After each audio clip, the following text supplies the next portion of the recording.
सभी विद्यार्थियों का स्वागत है, अभिनंदन है। आज हम लोग जो पढ़ने वाले हैं वो हिंदी का ग्रामर का सबसे इम्पोर्टेंट टॉपिक है। और ये जो टॉपिक है ये मान के चलिए कि इस टॉपिक से तुम्हारे 4 क्वेश्चन जो बोर्ड में आने वाले होते हैं वो तुम्हें अच्छे से यहाँ पर मिल जाएंगे। मतलब यहाँ से जो तुमने पढ़ लिया उसे अच्छे से अपने नोटबुक में कर लिया तो फिर कोई भी दिक्कत आप लोगों को यहाँ पर नहीं आने वाली है। तो ये अच्छे से आप लोगों को ध्यान रखना है। पेन और नोटबुक अपने साथ में लेके बैठना है। तो इस चीज़ का आप लोग अच्छे से ध्यान रखिए। चलिए देखते हैं हम लोग यहाँ पर पहला टॉपिक, हमारा जो टॉपिक है वो है समास का टॉपिक। देखते हैं टॉपिक। यहाँ पर कुछ बातें मैं आप लोगों को जो शेयर करना चाहता हूँ, जो बताना चाहता हूँ, जो वीडियो जब स्टार्ट आप लोग करते हो, जब पढ़ते हो तो पहले इन चीज़ों का अच्छे से याद रखिए, ध्यान रखिए। ये सबसे इम्पोर्टेंट है। मतलब आप लोग जब भी वीडियो देखते हो, जब भी आप पढ़ने के लिए बैठते हो तो पेन और नोटबुक आप लोग साथ में लेके बैठेंगे। तो इस चीज़ का सबसे आपको ध्यान रखना है। यहाँ पर लिखा हुआ है कि हम ना जादूगर हैं ना आप अभिमन्यु हैं। तो ये चीज़ आपको याद रखनी है। पेन और नोटबुक साथ में लेके बैठें। जो इम्पोर्टेंट पॉइंट होते हैं, जो इम्पोर्टेंट चीज़ें होती है, जो बिंदु होते हैं, उन्हें आप नोट डाउन करें अपनी नोटबुक में, ताकि जब बाद में आप लोग रिवाइज करें तो फिर आप लोग स्पीड से इन बातों को, इन चीज़ों को अच्छे से पढ़ पाओ। तो ये जो टॉपिक है इसे आप लोग ध्यान से देखिएगा। समास वाला टॉपिक हम लोग स्टार्ट कर रहे हैं। समास में सबसे पहले यहाँ पर बात करते हैं वो है हमारी परिभाषा। समास की जो परिभाषा है आप लोगों को याद होगा, संधि और समास में अंतर होता है। संधि हमेशा वर्णों के बीच में होती है और हमेशा जो समास होता है वो शब्दों के बीच में होता है। समास का जो शाब्दिक अर्थ होता है वो होता है संक्षिप्तकरण, यानी कि बहुत सारे शब्द वहाँ पर दिए हुए होते हैं तो उन शब्दों को जब हम लोग क्या करते हैं, संक्षिप्त करते हैं, उनको जोड़ देते हैं तो फिर ये हमारा समास बन जाता है। तो यहाँ पर बताया गया है कि समास शब्द का शाब्दिक अर्थ होता है छोटा रूप। यानी कि आप ये मान के चलिए कि मैं आप लोगों को ये बता रहा हूँ कि जो समास शब्द है उसका जो शाब्दिक अर्थ होता है वो होता है छोटा रूप। छोटा रूप मान के चलिए, या फिर इसको संक्षिप्तकरण भी हम लोग बोल सकते हैं। क्या बोल सकते हैं इसको? संक्षिप्तकरण भी इसको हम लोग कह सकते हैं। ये बात आप लोगों को अच्छे से ध्यान रखनी है, ठीक है। तो देखो संक्षिप्तकरण का मतलब क्या होता है ये आप लोग अच्छे से याद रखेंगे। अगर आप लोगों को याद नहीं रहती है ये चीज़ें तो फिर आपको दिक्कत यहाँ पर आ जाएगी। संक्षिप्तीकरण क्या मीनिंग होता है इसका? संक्षिप्तीकरण इसका मीनिंग होता है, मेरे हिसाब से आप लोगों को सही से ध्यान रखना है कि ये जो करण है, किसी भी शब्द के पीछे अगर करण शब्द का प्रयोग किया जाता है, किसी भी शब्द के पीछे अगर करण शब्द का प्रयोग किया जाता है तो उस करण के पहले हमेशा बड़ी की मात्रा का ही प्रयोग होता है, ठीक है। छोटा रूप कहो या फिर संक्षिप्तकरण कहो, एक ही बात मानी जाती है। ये आप लोग अच्छे से इस बात का ध्यान रखेंगे, ठीक है। फिर देखो, से अधिक शब्द पद अपने बीच की विभक्तियों का लोप कर जो छोटा रूप बनता है उसे समास या सामासिक शब्द या समस्त पद कहते हैं। देखो जो समास होता है उसको सामासिक पद भी कह सकते हैं, उसको समस्त पद भी कह सकते हैं। क्या होता है, मैं आप लोगों को यहाँ पर एक उदाहरण देके बताता हूँ। जैसे भय से भीत, मैंने यहाँ पर लिखा भय से भीत, ये भय से भीत, यानी कि तो मैंने उस भय से भीत का जो ये बनाया भयभीत, ये जो शब्द बनाया, ये शब्द यहाँ पर क्या कहता है? ये शब्द कहता है समस्त पद। ये शब्द क्या कहता है यहाँ पर? समस्त पद कहता है। या फिर ये शब्द कहता है यहाँ पर समास, या फिर यहाँ पर ये शब्द कहता है सामासिक पद। क्या कहता है बच्चों? ये शब्द यहाँ पर कहता है सामासिक पद। तो ये तीन जो शब्द यहाँ पर मैंने लिखे हैं कि समस्त पद, समास या सामासिक पद, एक ही बात है। इसे में आप लोगों को इस बात पर कोई भी दिक्कत नहीं होनी चाहिए, ठीक है। फिर इसके बाद में लिखा हुआ है जैसे, यहाँ पर एक उदाहरण दिया हुआ है, आप लोगों को समझना है, रसोई के लिए घर।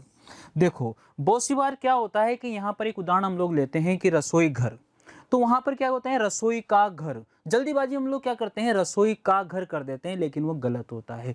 रसोई के लिए घर होता है, क्योंकि रसोई यानी कि जो भोजन है वो कहाँ पर बनता है, एक घर के अंदर बनता है। जब घर के अंदर बनता है तो फिर उसमें क्या किया जाता है, रसोई बनती है, अर्थात भोजन बनता है। इसलिए अरे भाई बहुत सारा भोजन है, उसका कोई घर थोड़ी बनाएंगे, उसका घर थोड़ी बनाएंगे यार, तो क्या करेंगे हम लोग उसके लिए, रसोई के लिए घर करेंगे, न कि रसोई का घर।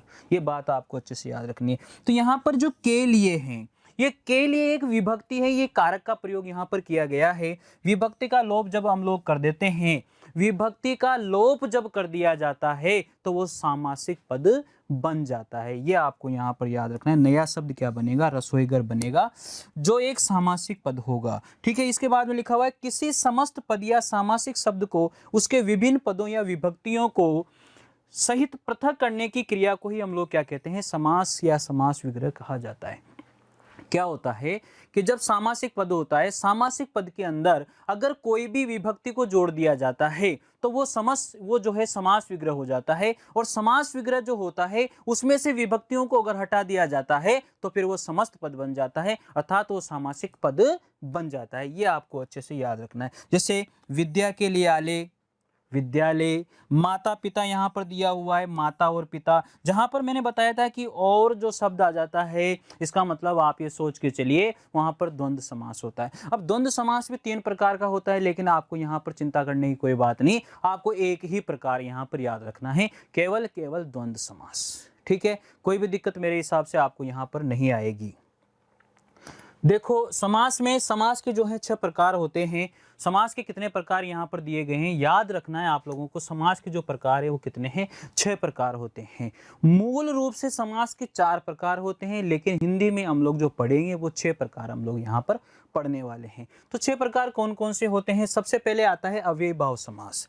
अव्ययभाव समास में क्या होता है, अव्ययभाव समास में आप लोग यहाँ पर ही समझने की कोशिश करेंगे कि अव्ययभाव समास में क्या होता है कि जो पहला पद होता है, जो पहला पद होता है वो अव्ययभाव समास में क्या होता है, अव्यय होता है।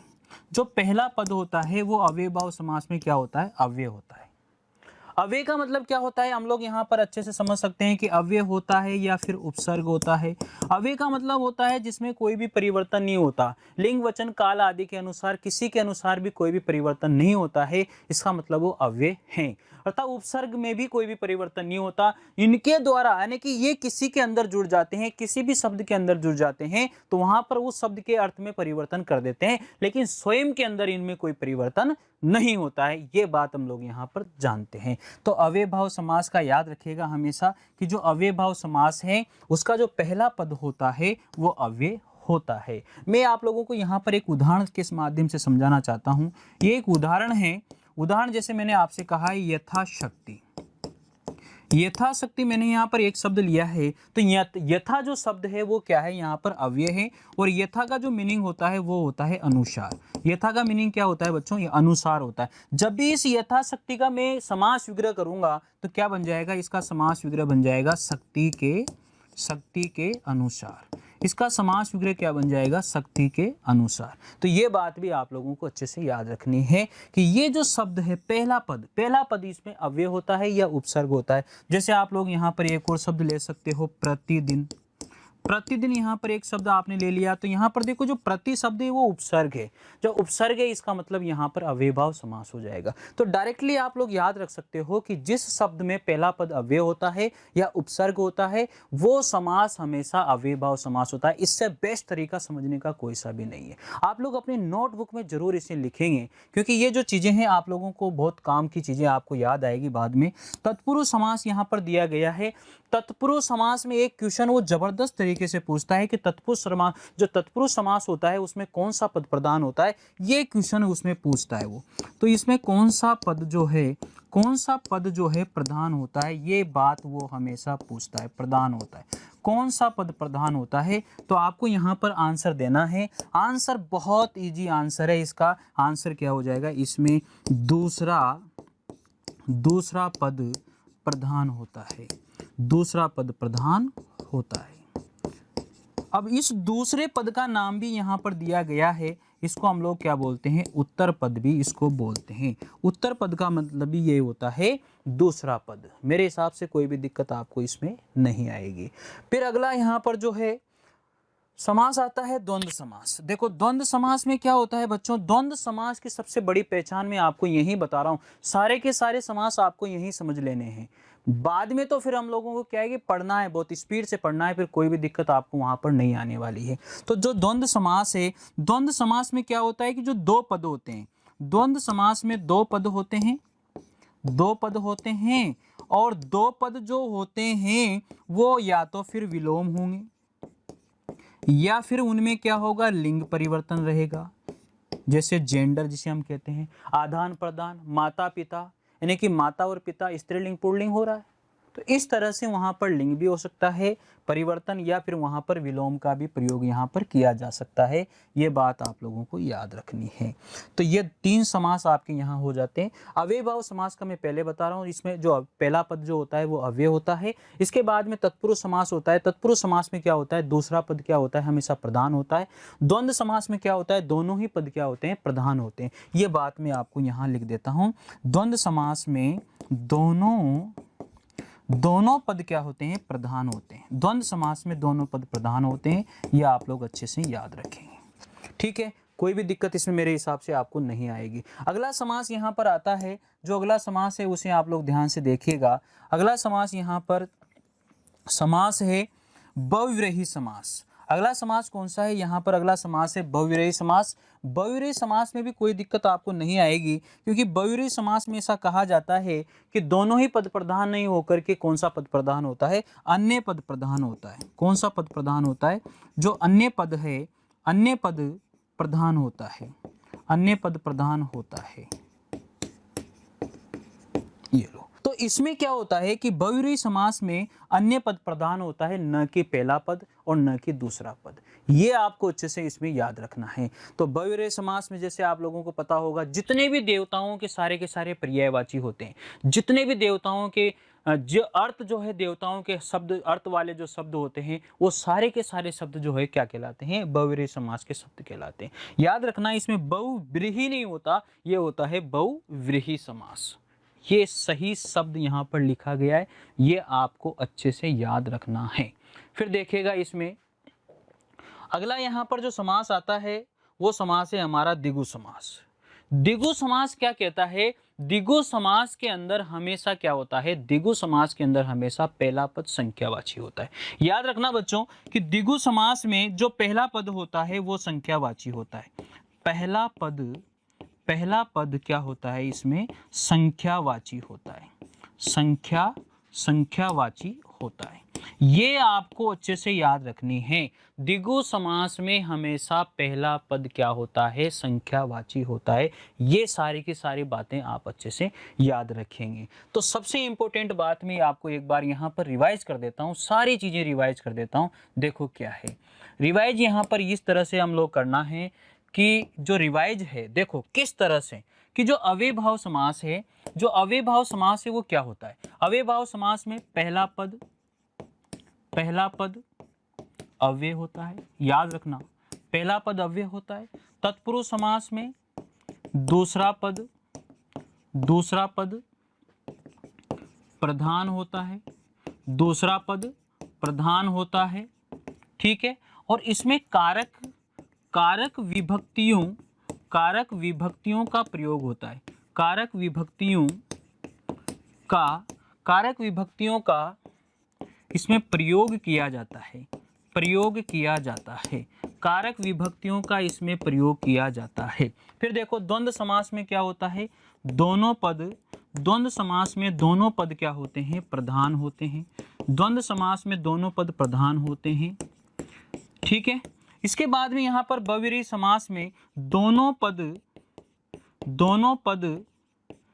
प्रधान न होकर, दोनों पद प्रधान न होकर अन्य पद प्रधान होता है, अन्य पद प्रधान होता है, अन्य पद प्रधान होता है। ये बात आपको यहाँ पर याद रखनी। द्विगु समास में क्या होता है कि जो पहला पद होता है वो क्या होता है, संख्यावाची होता है। क्या होता है बच्चों, संख्यावाची होता है। जो पहला पद होता है संख्यावाची होता है, और संपूर्ण पद, जो संपूर्ण पद होता है वो क्या होता है, वो संपूर्ण पद जो होता है उसका याद रखेंगे। संपूर्ण पद जो होता है वो क्या होता है, संपूर्ण पद हमेशा समूहवाचक होता है। याद रखेंगे, संपूर्ण पद समूहवाचक होता है, समूहवाचक होता है। ये आपको याद रखना है। अगला जो समास होता है यहाँ पर, अगला समास है तुम्हारा कर्मधारय समास। कर्मधारय समास में उपमान और उपमेय या फिर इसमें विशेषण और विशेष्य होता है। इसमें विशेषण या फिर विशेष्य होता है, विशेषण या फिर इसमें क्या होता है, विशेष्य होता है। इसको आप लोग याद रखिएगा। विशेष से जिसकी विशेषता बताई जाती है उसको कहते हैं, याद रखिएगा, जिसकी विशेषता बताई जाती है उसको विशेष्य कहते हैं। तो ये सारी चीजें आप लोग यहाँ पर याद रखें, नोट डाउन करें, लिखें और इसको याद भी करें। ये अच्छे से आप लोगों को ध्यान रखनी है। फिर देखो, अब सबसे पहले बात करते हैं हम लोग अव्ययभाव समास की। अव्ययभाव समास में मैंने अभी आपको वहां पर बताया था कि पहला पद क्या होता है, पहला पद क्या होता है, अव्यय होता है। क्या होता है, अव्यय होता है। अच्छे से याद रखना है, ठीक है। देखो, अव्ययभाव समास में हमेशा क्या क्या बातें याद रखनी। पहला पद प्रधान होता है। सबसे इंपॉर्टेंट बात क्या है कि जो अव्ययभाव समास है उसका जो है पहला पद प्रधान होता है। ये आपको अच्छे से याद रखनी है। इसके बाद में पहला पद या पूरा पद अव्यय होता है। या तो इस समास का पहला पद या फिर पूरा का पूरा पद ही अव्यय होता है। अव्यय का मतलब होता है जो लिंग, वचन, कारक और काल के अनुसार परिवर्तित नहीं होता।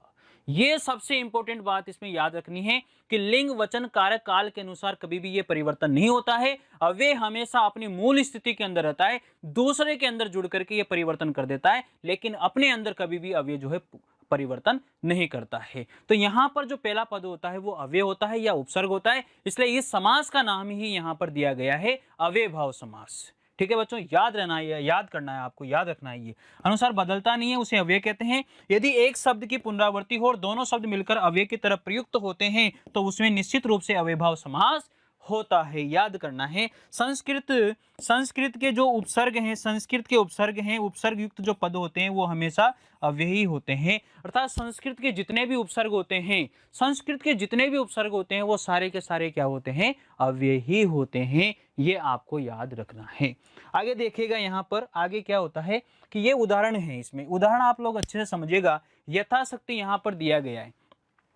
ये यथा का मीनिंग मैं आप लोगों को हमेशा बताता आया हूं कि जो यथा शब्द है इसका मीनिंग हमेशा होता है अनुसार। कहीं पर भी यथा शब्द जुड़ा हुआ है, कहीं पर भी यथा शब्द जुड़ा हुआ है तो निश्चित रूप से ये मान के चलिए वहां पर हमेशा कौन सा समास हो जाएगा बच्चों, अव्ययभाव समास हो जाएगा। मतलब आप लोगों को कुछ भी याद करने की जरूरत ही नहीं है, बस यथा आपने देख लिया, इसका मतलब वहां पर कौन सा समास हो गया, अव्ययभाव समास हो गया। तो यथा शक्ति, तो पीछे से इसका अर्थ निकालेंगे। देखो यहाँ पर मैं आप लोगों को एक चीज बता रहा हूं, यथाशक्ति जब यहाँ पर लिखा हुआ है तो हमेशा जहां जहां भी यथा होगा इसका मीनिंग हमेशा पीछे जाएगा, तो जो पीछे शब्द होगा वो हमेशा आगे आता है। याद करेंगे तो यहाँ पर क्या लिखेंगे, शक्ति।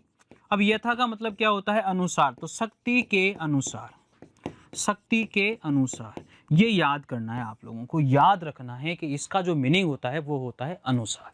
ठीक है, तो मेरे हिसाब से इसमें कोई भी दिक्कत आपको नहीं आएगी। तो यथाशक्ति मतलब शक्ति के अनुसार, कोई प्रॉब्लम नहीं है। मैंने आपको बता दिया यथा का जो मीनिंग होता है, यथा का जो मीनिंग होता है वो क्या होता है, अनुसार होता है। देखो यहाँ पर लिखा हुआ यथा शीघ्र, तो इस यथा का मीनिंग यहाँ पर जितना शीघ्र हो, या तो फिर ये कर लें या फिर यहाँ पर हम लोग ये भी कर सकते हैं, आप लोग यहाँ पर ये भी कर सकते हो, क्या कर सकते हो, देखो यहाँ पर आप लोग ये भी कर सकते हो शीघ्रता के अनुसार। क्या लिख सकते हो, शीघ्रता के अनुसार। ये भी आप लिख सकते हो, कोई भी इसमें दिक्कत आपको नहीं आएगी। या शीघ्रता के अनुसार यथाक्रम लिखा हुआ है, तो अब यहाँ पर यथा तो जुड़ा हुआ है, यथा का मीनिंग आपको पता है कि अनुसार होता है, इसका मतलब पीछे क्या लिखा हुआ है, क्रम, तो क्रम के अनुसार। ये रहा यहाँ पर क्रम के अनुसार। यथा विधि लिखा हुआ है, इसका मतलब आप यहाँ पर देखो विधि पीछे लिखा हुआ है तो विधि के अनुसार, यथा को पीछे जोड़ना है, विधि के अनुसार, यथाक्रम क्रम के अनुसार, यथाविधि मतलब विधि के अनुसार, यथाशक्ति मतलब शक्ति के अनुसार। इस तरह से सारे के सारे उदाहरण आप लोग अच्छे से यहाँ पर कर सकते हो, कोई भी दिक्कत आपको यहाँ पर नहीं आएगी। फिर देखो यहाँ पर लिखा हुआ है यथा अवसर, तो अवसर के अनुसार, ये ला यहाँ पर देखो अवसर के अनुसार, अवसर के अनुसार हो जाएगा यथेच्छा। अब देखो यहाँ पर लिखा हुआ है यथेच्छा, तो यहाँ पर ये चीज सबसे इंपॉर्टेंट चीज है जिसको आप लोग समझने की कोशिश करेंगे। यथेच्छा ये संधि हो रही है बेटा, यहाँ यथेच्छा यहाँ पर क्या हो रही है, संधि हो रही है। देखो यथा प्लस इच्छा, ये यहाँ पर संधि है। यहाँ पर हम लोगों ने क्या निकाल लिया, यथा में से थ में से आ निकाल लिया, फिर देखो यहाँ पर ई ले लिया, फिर यहाँ पर देखो च और छा, इन दोनों को मिलाने से मुझे अ के बाद में या आ के बाद में ई या ई हो तो ए बन जाता है। ये यहाँ पर मैंने ले लिया। फिर देखो ऐसा कहते हैं कि जिसके ऊपर हलंत होता है बनने वाले की मात्रा उसके ऊपर ही लगा दी जाती है, तो यहाँ पर क्या बन जाएगा, यथेच्छा बन जाएगा। तो बात तो वही है ना, क्योंकि मैंने यहाँ पर लिया तो यथा ही है ना भाई, तो यथा शब्द मैंने यहाँ पर लिया है, इसका मतलब ये निश्चित है कि इसका मीनिंग क्या होता है, अनुसार होता है। तो इच्छा के अनुसार, तो ये रहा यहाँ पर इच्छा के अनुसार, कोई प्रॉब्लम नहीं है, कोई परेशानी नहीं है, मतलब आसान है सारा का सारा काम। प्रतिदिन, प्रत्येक दिन बोलो या दिन दिन बोलो, हर दिन बोलो, प्रतिदिन का समास विग्रह क्या हो जाएगा, प्रत्येक दिन, हर दिन या दिन दिन हो जाएगा। इसके बाद में प्रत्येक, यहाँ पर भी संधि हो रही है, हर एक, एक एक या प्रति एक, जो इनमें तीनों में से जो भी आपको याद रहे वो याद कर लेना। प्रत्यक्ष में यहाँ पर अक्षी के आगे प्रत्यक्ष जो शब्द है उस प्रत्येक शब्द में यहाँ पर संधि का प्रयोग किया गया है, तो प्रत्येक शब्द में भी यहाँ पर देखें संधि का प्रयोग किस हिसाब से किया गया है, मैं आप लोगों को यहाँ पर बता रहा हूँ। प्रत्येक शब्द में संधि का प्रयोग किस हिसाब से यहाँ पर किया गया है, तो प्रत्येक शब्द में देखो ये के आगे क्या लिखा हुआ है, ये के आगे हमेशा आधा वर्ण आ रहा है, आधा व्यंजन आ रहा है, इसका मतलब यहाँ पर तो यण संधि है, ये प्रत्येक शब्द है। इसका संधि विच्छेद करेंगे तो क्या बन जाएगा, प्रति प्लस इक्ष, प्रति प्लस इक्ष आप लोग करोगे इस तरह से, लेकिन आपको करना है प्रति प्लस अक्ष। क्यों, क्योंकि मैंने आप लोगों को जब पढ़ाया था संधि, पहले पढ़ाई थी, उसमें ये बात बताया था कि ई या ई के बाद में ई या ई नहीं आना चाहिए, कोई भी अन्य स्वर अगर आता है तो वहां पर यण संधि होती है। तो यहाँ पर क्या आ रहा है, अक्ष आ रहा है, ये नहीं आएगा, तो यहाँ पर क्या बन जाएगा, प्रति त आधा हो जाएगा, इसके बाद में ई का ये हो जाएगा, तो ये ए आधा था, अ मिला इसमें, तो क्या हो गया इसमें, ये जो अ है ये यहाँ पर याद करना है, हमेशा याद रखें कि जो अ है ये अ इस य के अंदर मिल जाता है, ये अ क्या है, इस ये के अंदर मिल जाता है, जब इसके अंदर मिल जाता है तो ये पूरा हो जाता है और क्या बन जाता है, प्रत्यक्ष बन जाता है। ठीक है, याद कर लोगे, कोई दिक्कत इसमें नहीं आएगी। तो प्रत्येक शब्द क्या है, अक्षी के आगे है, अक्षी का मतलब होता है आंखें, आंखों के सामने, आंखों के आगे, तो ये आपको याद रखनी है। फिर देखो घर घर, प्रत्येक घर, हर घर, किसी घर को न छोड़ करके, हाथों हाथ। एक बात याद रखें कि जहां पर भी यानी कि किसी भी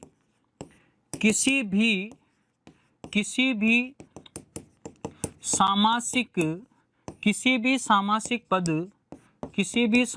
पद में कोई शब्द, किसी भी सामासिक पद में कोई शब्द अगर रिपीट होता है, कोई शब्द आवर्ती में आता है, आवर्ती के रूप में आता है, तो वहाँ भी निश्चित रूप से अव्ययभाव समास होता है, निश्चित रूप से वहाँ पर भी क्या होता है, अव्ययभाव समास होता है। ये बात आपको याद रखनी है, निश्चित रूप से वहाँ पर भी क्या होता है, अव्ययभाव समास है, कि सबसे इंपॉर्टेंट बात यही है और इस चीज़ को ही आपको अच्छे से याद रखना है। फिर देखो रातों रात में, रात ही रात में, बीचों बीच, बीच ही बीच में, साफ साफ, साफ के बाद साफ या बिल्कुल साफ, कुछ भी। आमरण, यहाँ पर देखो आ यहाँ पर क्या आ रहा है, आ यहाँ पर उपसर्ग है, तो आमरण मरण तक, मरने तक या मरण पर्यंत। आज समुद्र यहाँ पर लिखा हुआ है, समुद्र पर्यंत। भर पेट, पेट भर कर। अनुकूल, यहाँ पर जैसा कूल है वैसा, मतलब कोई प्रॉब्लम नहीं आनी चाहिए मेरे हिसाब से। तो इस समास में तो आपको कोई दिक्कत यहाँ पर नहीं आएगी। देखो अगला समास आता है हमारा तत्पुरुष समास। देखो तत्पुरुष समास वेरी इंपॉर्टेंट समास, 10th क्लास के लिए जो तत्पुरुष समास है बहुत बहुत इंपॉर्टेंट समास है। और ये बात मान के चलिए कि तत्पुरुष समास मैंने आपको स्टार्टिंग में समझा दिया था। तत्पुरुष समास में क्या होता है, जो तत्पुरुष समास होता है उसमें क्या होता है कि जो विभक्तियां होती है उनका लोप हो जाता है या विभक्तियों को जोड़ा जाता है, बस इतना समझ लो। और तत्पुरुष समास में हमेशा क्या होता है कि हमेशा तत्पुरुष समास में क्या होता है, दूसरा पद प्रधान होता है, हमेशा दूसरा पद प्रधान होता है। तत्पुरुष समास में हमेशा दूसरा पद क्या होता है, प्रधान रहता है, ये याद रखना है। तो तत्पुरुष समास में दूसरा पद क्या होता है, प्रधान होता है। विभक्ति लिंग वचन और दूसरे पद के अनुसार होती है। इसमें जो विभक्ति जोड़ी जाती है लिंग वचन या फिर दूसरे पद के अनुसार ही जोड़ी जाती है, यानी कि जो पद प्रधान होता है उसके अनुसार इसमें जोड़ा जाता है। इसका विग्रह करने पर कर्ता और संबोधन को हटा दिया जाता है। कर्ता और संबोधन का कोई भी जो है तत्पुरुष समास नहीं बनता है, क्योंकि कर्ता अगर ने वहां पर कोई तत्पुरुष समास भी नहीं बनेगा। संबोधन में पर संबोधन का भी इसमें कोई भी तत्पुरुष समास नहीं बनेगा। के अतिरिक्त किसी भी कारक की विभक्ति प्रयुक्त होती है। कहने का मतलब यह है कि कर्ता और संबोधन को यहाँ पर हटा दिया जाता है। ये सबसे इंपॉर्टेंट बात आपको यहाँ पर याद रखनी है। कर्ता को भी यहाँ पर नहीं रखा जाता, संबोधन को भी यहाँ पर नहीं रखा जाता है।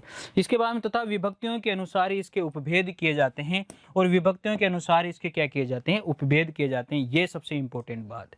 फिर देखो यहाँ पर इसके, अब यह है तुम्हारा कर्म तत्पुरुष समास। अब कर्म तत्पुरुष समास का जो चिन्ह है वो क्या है, को चिन्ह है।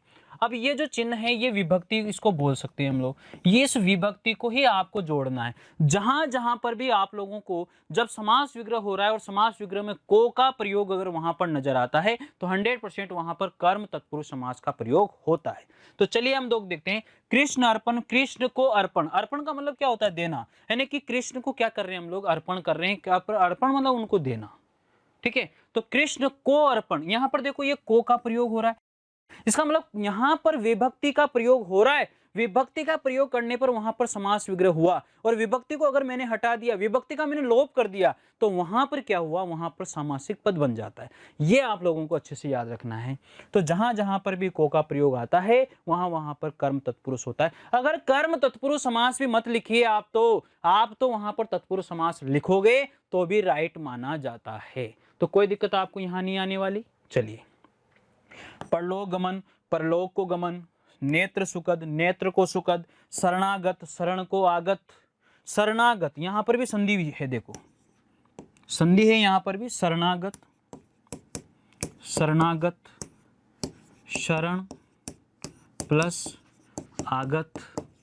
फिर देखो यहां पर शरण, यहां से ले लिया अ, यहां से ले लिया आ और यहां पर है गत। इन दोनों को मिलाऊंगा तो मुझे प्राप्त होगा आ। पीछे क्या लिखा हुआ है, गत, फिर आगे क्या लिखा हुआ है, शरण। इसको मिलाया मैंने तो क्या बन गया, शरणागत, ठीक है। तो आगत यहाँ पर प्रयोग हुआ है, आगत का मतलब होता है आना। तो ठीक है, शरण को आगत, देखो इस सभी में को का प्रयोग हो रहा है। बस जहां जहां को का प्रयोग हो तत्पुरुष समास अर्थात कर्म तत्पुरुष समास। फिर देखो वन गमन, वन को गमन, ग्रहागत, ग्रह को आगत, जैब, यहाँ पर जेब कतरा है तो जेब को कतरने वाला, जेब कतरा मतलब जेब को कतरने वाला। स्वर्ग प्राप्त, स्वर्ग को प्राप्त, देखो सब में को, जहां जहां पर भी को का प्रयोग हो रहा है सभी के अंदर कर्म तत्पुरुष समास यहाँ पर होगा। अच्छे से याद करना है आप लोगों को ये। फिर देखो करण तत्पुरुष समास, करण तत्पुरुष समास में क्या होता है, से या फिर के द्वारा होता है। ईश्वर प्रदत्त, ईश्वर के द्वारा प्रदत्त, ईश्वर से प्रदत्त, ईश्वर से प्रदत्त, ईश्वर ने हमें दिया है भैया, ईश्वर से हमें प्राप्त हुआ है। प्रदत्त का मतलब प्राप्त होना, प्राप्त होना, प्राप्त करना, याद रखना है।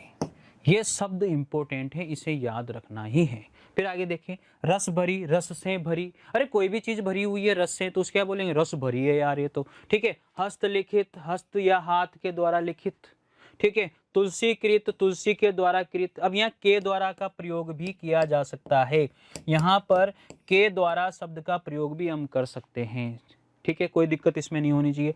दयाद्र, दया से आद्र, अरे भाई इसमें क्या होता है, दो होते हैं इसमें, या तो के द्वारा या फिर से, ठीक है, इन दोनों शब्दों का प्रयोग द्वारा के साथ जोड़ा जाता है। जोड़ भी सकते हो, नहीं भी जोड़ो तो भी कोई दिक्कत इसमें नहीं है, बस अर्थ निकलना चाहिए। नेत्रहीन, नेत्रों से हीन, भाई एक नेत्र से नहीं है, दो नेत्र, नेत्रहीन है, नेत्रहीन है मतलब मैंने दोनों नेत्रों को लिया है, आंखों को लिया है, तो नेत्रों से हीन हो जाएगा। जन्मांध, जन्म से अंधा, जन्मांध मतलब जन्म से अंधा, तो ये चीज आपको याद रखनी है।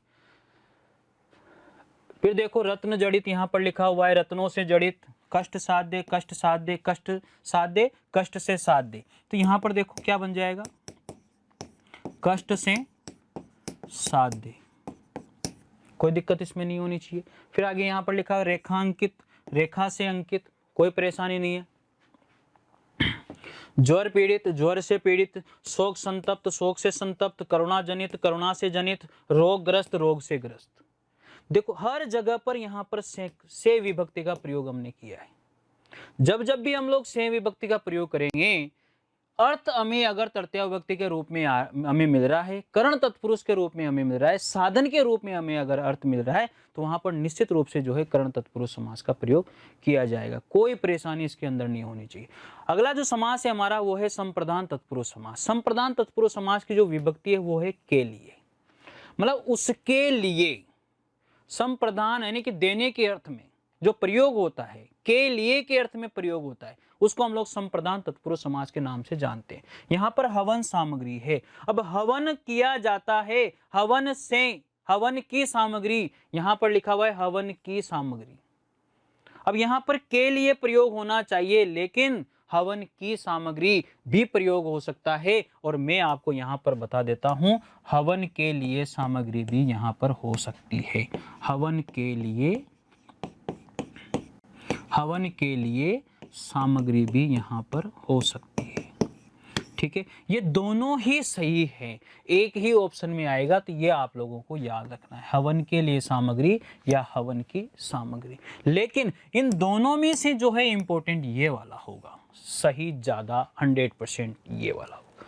सत्याग्रह, सत्य के लिए आग्रह, के लिए शब्द का प्रयोग हुआ। उसके बाद विद्यालय, विद्या के लिए आले, अब यहाँ पर ये लिए शब्द का प्रयोग हुआ है, आप लोग ये वाला भी लिख सकते हो, कोई भी दिक्कत इसमें नहीं होनी चाहिए। आगे लिखा है देश प्रेम, देश के लिए प्रेम, गुरु दक्षिणा, गुरु के लिए दक्षिणा। इसके बाद रसोई घर, रसोई के लिए घर। अब जहां जहां भी के लिए आ जाएगा आपको पता लग गया, तत्पुरुष समास है, 100% तत्पुरुष समास है, कोई दिक्कत नहीं है। संप्रदान के लिए और संप्रदान तत्पुरुष समास है, यहाँ पर यह भी कोई भी परेशानी आपको नहीं आने वाली है। पशु बलि, पशु के लिए बलि या पशु की बलि, तो पशु के लिए बलि होती है, न कि पशु की बलि होती है। आई बात समझ में।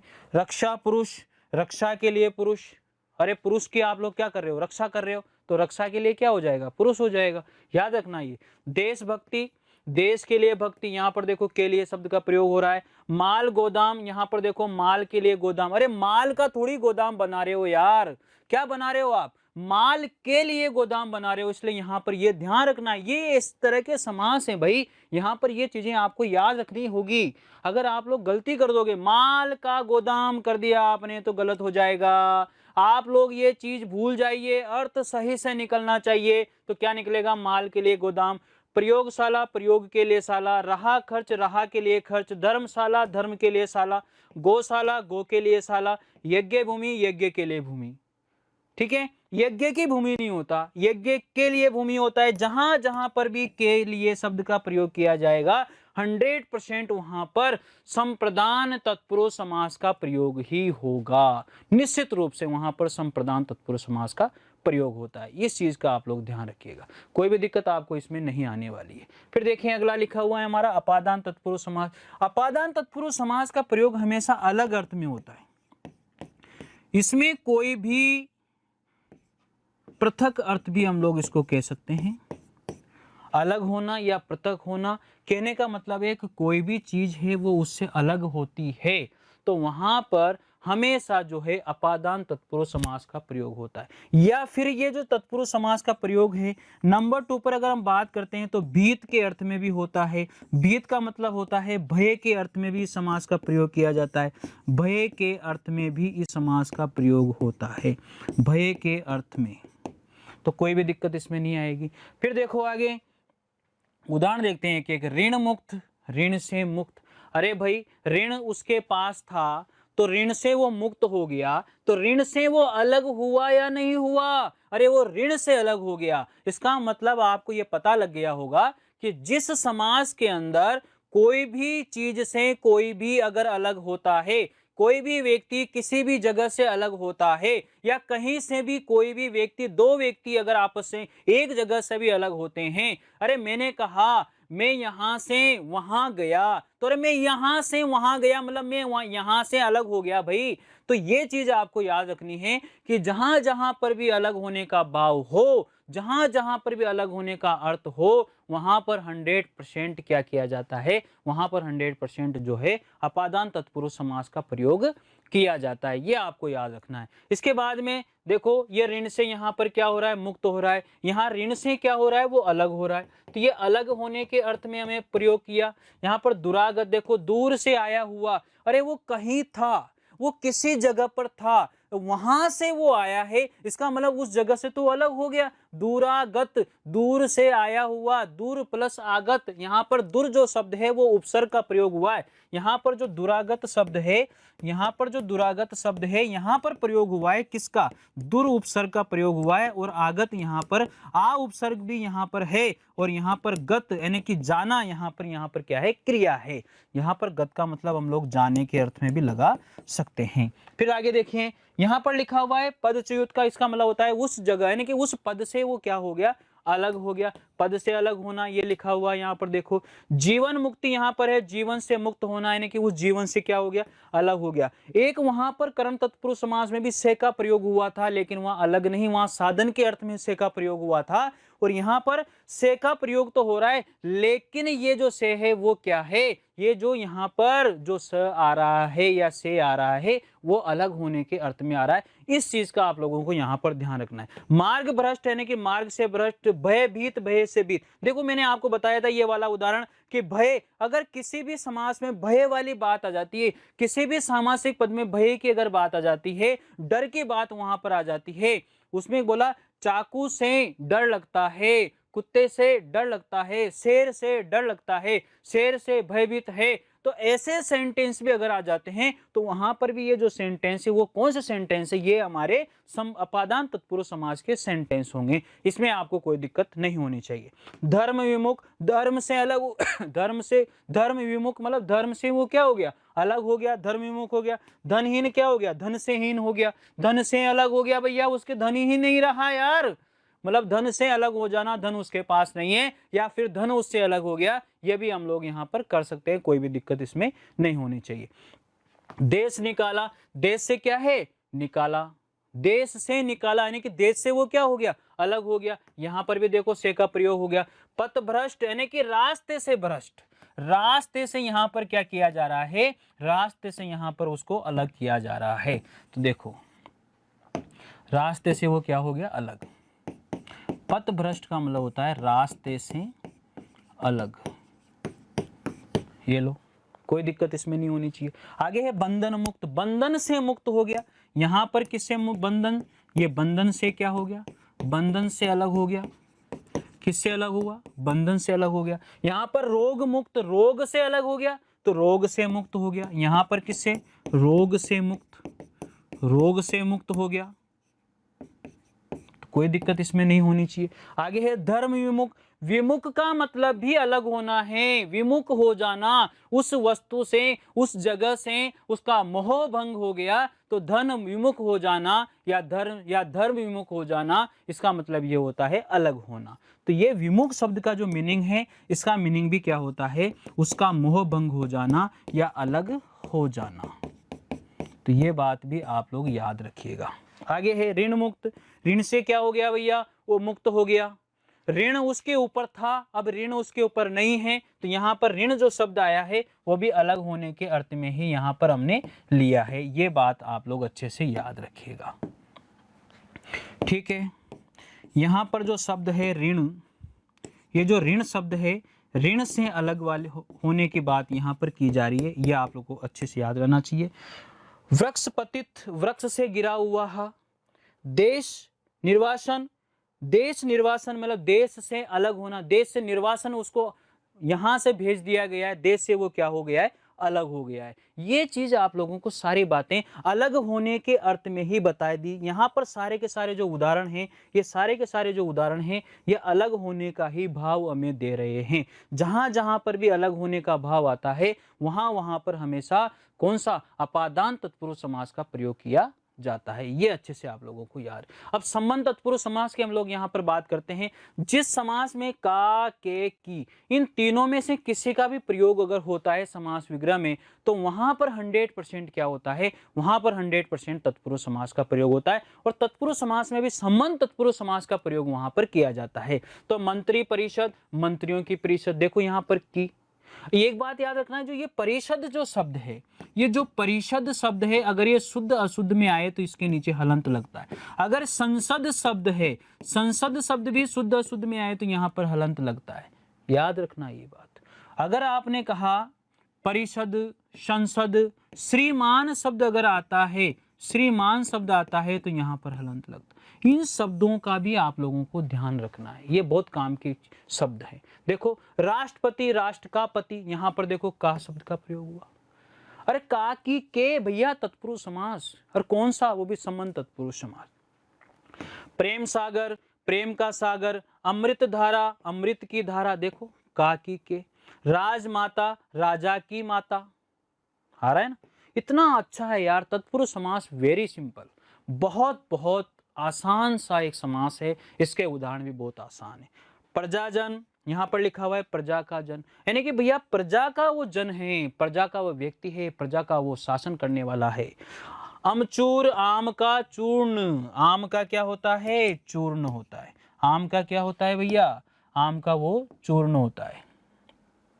देखो अमचूर मतलब आम का चूर्ण, आम का चूर्ण, यहां पर भी का प्रयोग हो गया। ठीक है, आगे देखो गंगा जल, गंगा का जल, ये जहां जहां पर भी का, की, के होता है, वहां वहां पर हमेशा तत्पुरुष समास का ही प्रयोग किया जाता है। प्रजापति, प्रजा का पति, प्रजा का स्वामी, अरे स्वामी कहो या पति कहो एक ही बात है, एक ही बात है, स्वामी कहो या पति कहो, कोई प्रॉब्लम नहीं है इसके अंदर, कोई दिक्कत नहीं है इसके अंदर। फिर देखो गुड़ दौड़, घोड़ों की दौड़, राजदूत, राजा का दूत, ये देखो यहाँ पर काकी के का प्रयोग हो रहा है। उद्योगपति, उद्योग का पति, उद्योग का स्वामी, यहाँ पर मैं स्वामी भी लिख सकता हूँ, कोई भी दिक्कत इसमें नहीं होनी चाहिए। मैं यहाँ पर स्वामी भी लिख सकता हूँ, कोई परेशानी इसमें नहीं होगी। राजदंड, राजा का दंड, अरे राजा ने दंड दे दिया भाई, ये का प्रयोग हो गया। देव पुरुष, देव का पुरुष का आ गया। राजाज्ञा, राजा की आज्ञा, यहां पर देखो संधि विच्छेद हुआ है, राजाज्ञा, तो राजा प्लस आज्ञा, राजा प्लस आज्ञा हो जाएगा। ये देखो इन दोनों को जोड़ूंगा तो राज, यहां से मैंने निकाला आ, यहां से ले लिया मैंने आ, और यहाँ पर लिखा मैंने ज्ञा, और इन दोनों को मिलाया मेरे पास आ गया आ, और यहाँ पर पीछे है ज्ञा, और यहाँ पर आगे राज, और इनको मिला दूंगा तो क्या बन जाएगा, राजा आज्ञा बन जाएगा। कोई दिक्कत इसमें नहीं आएगी। फिर देखो राजा आज्ञा ने कि राजा की आज्ञा, की का प्रयोग हुआ, राजा की आज्ञा, राजा का आज्ञा नहीं होता भैया, की आज्ञा ही होगा यार। अब तुम कहो सर का, की, के में से तो कुछ भी प्रयोग कर सकते हैं, लेकिन उसका अर्थ भी तो आना चाहिए ना भाई। उसका अर्थ जब तक नहीं आता है, जब तक आप लोग उसके प्रयोग करके उसको नहीं देखते हो। अगर आपने की आना चाहिए के जोड़ दिया, आपने की आना चाहिए का जोड़ दिया, तो गलत हो जाएगा भाई। समास विग्रह भी उसके अर्थ के अनुसार ही होने चाहिए, इस बारे में आपको अच्छे से ध्यान रखना है। ठीक है, यहाँ पर क्रीड़ा क्षेत्र लिखा हुआ है तो क्रीड़ा का क्षेत्र, जीवन साथी लिखा हुआ है, जीवन का साथी होना चाहिए। ठीक है, तो ये जीवन का साथी हो गया। जीवन की साथी ये गलत हो जाएगा, जीवन का साथी, चाहे वो पत्नी हो कोई भी हो, उसका साथी ही माना जाएगा। याद रखना इस चीज को। जल प्रवाह लिखा हुआ है, जल का प्रवाह, लोकसभा, लोक की सभा, पुत्र हित तो पुत्र हित, यहां पर जो लिखा हुआ है पुत्र हित, ये क्या हो जाएगा, पुत्र हित। ठीक है, इसके बाद में लिखा हुआ है राजपुरुष, राजा का पुरुष, गंगा तट, गंगा का तट। ये जो हित शब्द है इसमें हमेशा छोटे की मात्रा आती है, ये आप लोग याद रखिएगा। हित जो शब्द है उसमें छोटे की मात्रा ही लगाएं, ये हित। ठीक है, तो ये सही है। गंगा तट, गंगा का तट, गंगा नदी का किनारा, गंगा की तट, गलत हो गया नहीं। तो ये याद करें भाई आप लोग इस चीज को, तो ये ध्यान रखिएगा कि गंगा का तट होता है, न कि गंगा की तट होती है। ठीक है, सेना नायक सेना का नायक होता है, सेना की नायक नहीं होता, सेना का नायक ही होगा, ये याद रखें। सेना का नायक, कृष्ण मंदिर कृष्ण का मंदिर, सेनापति सेना का पति, देश रक्षा देश की रक्षा।